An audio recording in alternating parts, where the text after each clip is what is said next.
Assalamualaikum sahabat Islampedia. Hari ini kami hadir mengajak sahabat Islampedia memperkaya wawasan tentang siapakah malaikat, fenomena mati suri, dan keistimewaan kucing.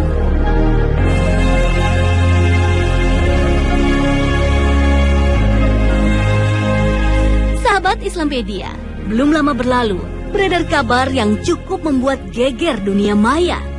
Kabar itu berupa video penampakan malaikat yang menyelamatkan seorang pria yang nyaris tewas tertabrak truk saat menyeberang di zebra cross. Peristiwa ini terekam jelas detik per detiknya dari sebuah kamera CCTV yang terpasang di ujung jalan. Kecepatan dan ketepatan waktu yang hanya sepersekian detik menyelamatkan penyeberang jalan sangat tidak mungkin dilakukan oleh orang biasa. Entah siapakah sebenarnya sang penolong ini. Tak satu orang pun yang tahu. Benarkah sang penolong ini memang benar-benar malaikat? Wallahu alam.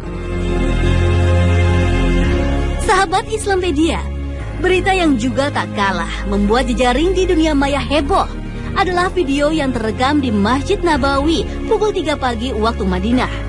Rekaman menunjukkan sesosok bayangan putih bercahaya terang duduk di dekat tiang penyangga masjid. Meski pihak Masjid Nabawi sudah menyangkal kebenaran adanya malaikat di barisan para jemaah ini, namun banyak orang tetap yakin dan mempercayai bahwa penampakan sosok bercahaya itu sebagai malaikat. Benar atau tidak? Tak ada yang tahu pasti. Wallahu alam. Namun yang pasti, percaya kepada malaikat adalah salah satu ajaran kita umat Islam. Percaya kepada malaikat adalah bagian rukun iman kita.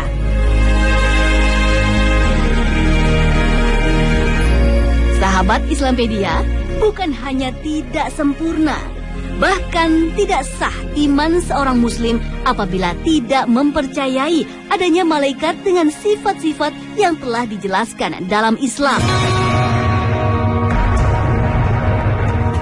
Sahabat Islampedia, lantas makhluk apakah sebenarnya malaikat itu? Dan bagaimana kedudukan mereka di mata Allah? Malaikat adalah salah satu makhluk halus tak terlihat yang diciptakan dari cahaya. Meriwayatkan melalui Aisyah radhiyallahu anha, malaikat diciptakan dari cahaya, jin dari api yang berkobar, dan Adam diciptakan dari apa yang dijelaskan kepada kalian.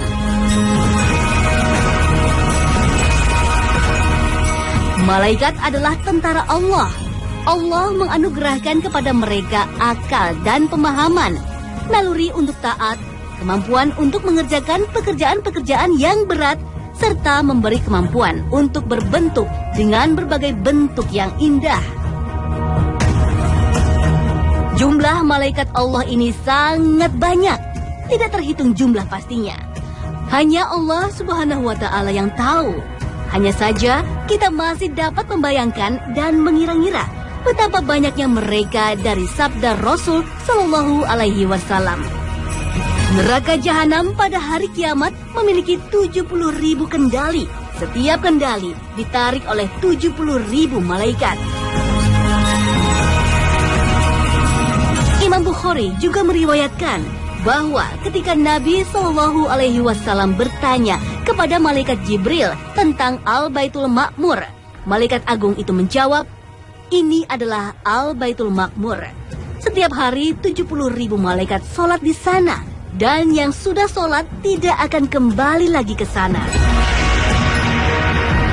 Walaupun demikian, dalam bahasa Arab, angka 7 tidak harus dipahami sebagai bilangan di bawah 8 dan di atas 6, karena 7 bisa berarti banyak yang tak terhitung.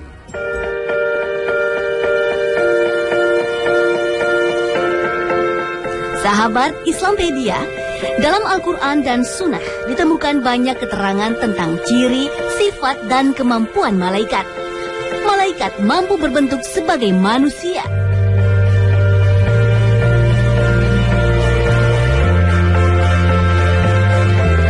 Sahabat Islampedia, Siti Maryam putri Imran, ibunda Nabi Isa alaihi salam, juga pernah dikunjungi oleh malaikat Jibril dalam bentuk seorang pria. Saat itu, Siti Maryam tengah mengasingkan diri di dalam kubah masjid Baitul Maqdis. Tak seorang pun boleh menemui Maryam kecuali bapaknya. Namun anehnya, di dalam ruangan Maryam selalu tersedia makanan dan buah-buahan yang lezat beraneka ragam. Bahkan buah-buahan yang asalnya dari negeri jauh. Allahu Akbar, Allahu Akbar. Ternyata Allah Subhanahu wa Ta'ala selalu menjaga ibunda calon nabi yang akan membunuh Dajjal kelak menjelang hari akhir. Allah Subhanahu wa Ta'ala memerintahkan malaikat Jibril untuk selalu menjaga Maryam, termasuk untuk kebutuhan makan dan minumnya.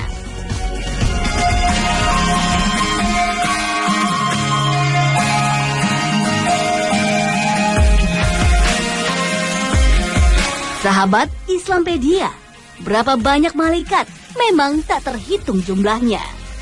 Ada malaikat-malaikat yang namanya disebutkan secara tegas dalam Al-Quran dan hadis. Namun tak sedikit pula yang hanya disebutkan tugasnya saja.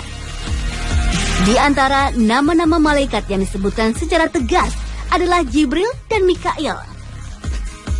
Barang siapa menjadi musuh Jibril, maka ketahuilah bahwa dialah yang telah menurunkan Al-Quran ke dalam hatimu dengan izin Allah, membenarkan apa kitab-kitab yang terdahulu dan menjadi petunjuk serta berita gembira bagi orang-orang beriman. Barang siapa menjadi musuh Allah, malaikat-malaikatnya, rasul-rasulnya, Jibril dan Mikail, maka sesungguhnya Allah musuh bagi orang-orang kafir. Al-Quran Surat Al-Baqarah ayat 97 dan 98. Malaikat Jibril juga dinamai Ar-Ruh Al-Amin dan Ruhul Kudus. Salah satu tugasnya adalah menyampaikan wahyu ilahi kepada para rasul. Allah menegaskan tentang Al-Quran bahwa ia dibawa turun oleh Ar-Ruh Al-Amin, yaitu Jibril.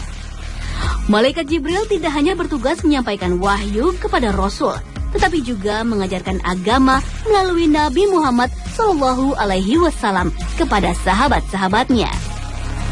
Selain malaikat Jibril, Allah juga mengabarkan pada kita adanya beberapa malaikat dengan tugas khusus, seperti malaikat penyampai wahyu, pencabut nyawa, dan lain-lainnya. Kata malaikat dalam Al-Quran dan hadis, kesemuanya mengambil bentuk jamak, yang berarti bukan hanya satu malaikat, tetapi banyak. Boleh jadi, yang diperkenalkan namanya oleh Al-Quran dan hadis hanya pemimpin-pemimpin para malaikat saja. Fungsi malaikat Mikail tidak disebut secara tegas oleh Al-Quran, tetapi dari hadis Nabi diperoleh informasi bahwa malaikat mulia ini antara lain bertugas menurunkan hujan dan membagi rezeki. Ada juga malaikat yang bertugas mencabut nyawa. Katakanlah, malaikat maut yang diserahi untuk mencabut nyawamu akan mematikan kamu. Kemudian kepada Tuhanmu, kamu akan dikembalikan. Quran Surat As-Sajdah ayat 11. Dalam ayat ini, Allah Subhanahu wa Ta'ala tidak menyebut namanya, tapi hanya tugasnya saja, yaitu utusan Allah untuk mencabut nyawa. Dan ialah penguasa mutlak atas semua hambanya. Dan diutusnya kepadamu malaikat-malaikat penjaga, sehingga apabila kematian datang kepada salah seorang di antara kamu, malaikat-malaikat kami mencabut nyawanya, dan mereka tidak melalaikan tugasnya. Al-Quran Surah Al-An'am ayat 61.